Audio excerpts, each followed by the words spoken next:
If you had a hole in your pocket and things kept falling through it, getting lost, would you keep putting stuff in those pockets? Probably not.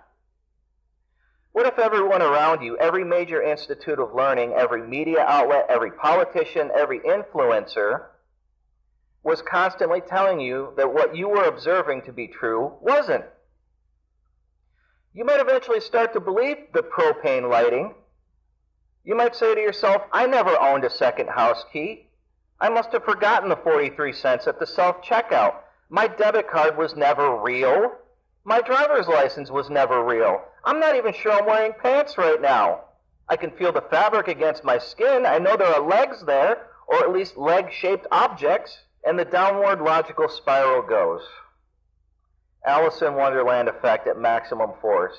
And this is what we're being subjected to. The US dollar is that container with an ever-growing hole in it, slowly leaking your buying power while you are still in the process of earning it via work. And just like your buying power is being diminished, the employers themselves also experience this.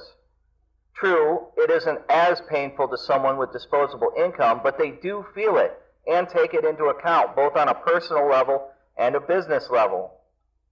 The Wall Street ticker shows us record profits year after year after year, but again, adjusting for dollar devaluation, you get a much more sobering look at the truth. A fiat system requires perpetual growth to sustain itself. But perpetual growth is not itself sustainable.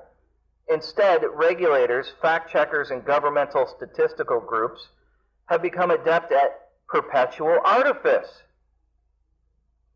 Don't get me wrong, video games are fun, but the numbers on those screens, the ones and zeros, have no bearing on reality. The old rules still apply. Limited resources, limited buying power.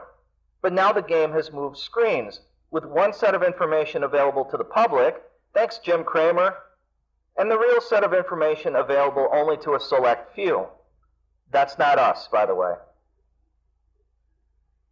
No matter how many dollars you print into the system, the resources are what they are. And I've got an article here from Zero Hedge. Head of Chase Bank warns customer era free checking likely over. It's never enough for the money interest. Organizations like Chase Manhattan Bank are now decrying the capping of overdraft fees and late credit card payment fees to a more reasonable level. I have zero sympathy for these institutions. They themselves laid the groundwork, making our economy the unstable mess that it is today.